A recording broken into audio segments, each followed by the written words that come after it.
Hey guys, it's Boris from BKTraderFx. Welcome to our weekly trading session. But before we start, I wanted to just bring your attention to our website, BKTraderFx.com. There's a tremendous amount of information for free for those people that want to just simply look at the currency market. We cover what's in the blogs, what's in the news every single day on the currency sites. But also, for those people that become members, you get privy to a very, very cool piece of data that Kathy puts out every single week called the Event Risk Calendar. Here, she tries to predict how certain event risks are going to play out, and last week she was dead on in New Zealand, dollar CAD, and US CPI, calling all of those trades exactly as they played out, giving many of our members the opportunity to make some very good money, not just on our trade ideas, but on some front-running some of the event risk that played out. So I hope you find it very useful. And now, let's go take a look at what I want to talk about to you this week, which is basically this.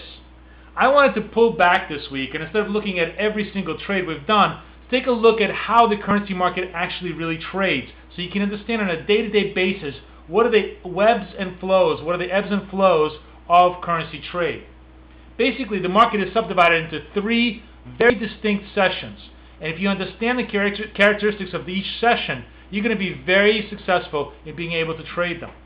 First session, of course, is Asia. It starts about 5 p.m. New York time till about 1 a.m. New York time, and typically nothing happens in Asia. Asia is usually the deadest time of the night. It's the quietest time. This is the price action from today from the Eurodollar, and you can see it essentially did absolutely nothing all the way through Asia. Here's one tip you may want to know. If you do get big movement in the Eurodollar during the Asian session, that typically means there's going to be a lot more continuation in Europe and perhaps even in the US.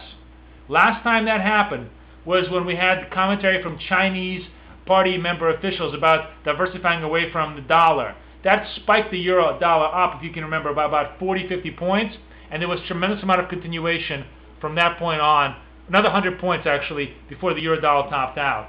So if there's a move in Asia, take it very seriously, because usually Asia has no moves. The second session, of course, is London. And this is where it gets very interesting, because London tends to really fake people out. Remember, London comes online around 1 to 1:30 in the morning, and usually the first move in London is the fake out move. Today is a perfect example. We had Nikkei down more than 250 points, lots of risk aversion. Euro dollar was down. Presumably euro should have been down instead of being up. So how come at the open of London euro spiked up for about 30-40 points? And the reason is very simple. Dealers come on their desks, they have a lot of stop orders right around these levels. They want to try to run those stops, take all the weak longs out, and then let the true move develop. And of course, as you can see, the true move developed later on from around 2 to about 4 o'clock in the morning, when Eurodollar went all the way down because of tremendous amount of risk aversion as the European markets opened up and they declined as well. Now this is where it gets even more maddening. Come New York, almost none of this stuff matters. New York has its own tune, and it very often will reverse everything that happened prior. So this is a perfect example. Today came New York, the Dow futures were up, risk assumption came back on, everybody started buying euro yen, and euro dollar started to go up along with it.